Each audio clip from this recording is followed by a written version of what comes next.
નમસ્કાર દર્શક મિત્રો, જનરપન ન્યૂઝમાં આપણું સ્વાગત છે। 31 ડિસેમ્બરને લઈને પોલીસ કમિશનર નરસિંહા કૌવાનનું નિવેદન। દરેક ભીડભાડવાળા સ્થળોએ પોલીસ તૈનાત રહેશે।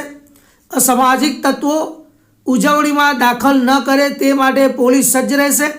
પોલીસના વિશેષ વાહનો સાથે પણ તેની ટીમો તૈનાત રહેશે। કોઈપણ અનિશ્ચિત કાર્યવાહી કરી તો પોલીસની ટીમો નહીં છોડે। શહેરના ફાર્મ હાઉસ કે હોટલોમાં નિયમ ભંગ ના થાય તે માટે માલિકોને સૂચના અપાઈ છે। છેલ્લા ઘણા દિવસથી ડ્રિંક એન્ડ ડ્રાઈવના ચેકિંગ પણ હવે પોલીસ વધારે કરી રહી છે। જ્યાં ભીડ હશે ત્યાં સી ટીમ અને ટ્રાફિક પોલીસ ખાસ રહેશે।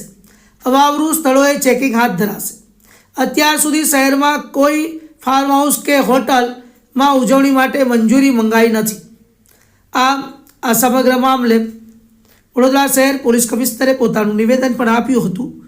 આવો સાંભળીએ તેમનું નિવેદન। આવા નવા સમાચાર જોવા માટે જોતા રહો જનરપન ન્યૂઝ। અમારી ચેનલને લાઇક કરો, શેર કરો, સબસ્ક્રાઇબ કરો। આ વિડીયોને વધુમાં વધુ શેર કરજો। ધન્યવાદ। નમસ્કાર। કીધું કે ટ્રાફિક મેનેજમેન્ટ, ક્રાઉડ મેનેજમેન્ટ અને જે લો અબાઇડિંગ સિટીઝનના સુરક્ષા માટે સ્થાનિક પોલીસ ત્યાં ઊભા રહેશે।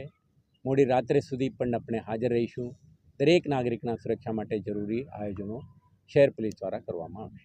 સમયને લઈને કોઈ નિયમ છે કે 12 વાગે 12:30 વાગ્યા સુધી સેલિબ્રેશન માટે આપણે મિડનાઇટ સુધી નવા વર્ષની સ્વાગત કરવા માટે લોકો કેટલાક વિસ્તારોમાં ઊભા રહેતા હોય છે, પરંતુ પબ્લિક એડ્રેસ સિસ્ટમ અને અન્ય જે કંઈ એક્ટિવિટી કરવું હોય તો નિયમો કાયમ છે।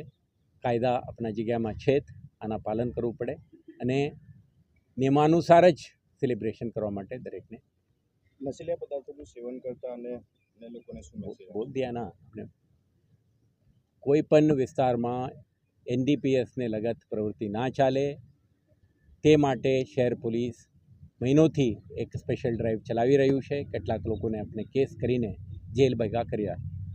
તો કોઈ હિંમત ના કરે શહેરમાં કે આવા પ્રવૃત્તિને અંજામ આપવા માટે કોઈ પણ ફાર્મ હાઉસ કે કોઈ પણ આવારા વિસ્તારને પકડીને કરવાની પ્રયાસો કરશે તો એમને કામ કરવા માટે DCB, PCB, SOG અને લોકલ ડી સ્ટાફના માણસો 24/7 અલર્ટ હશે અને એમના સુધી પહોંચીને કાર્યવાહી થશે।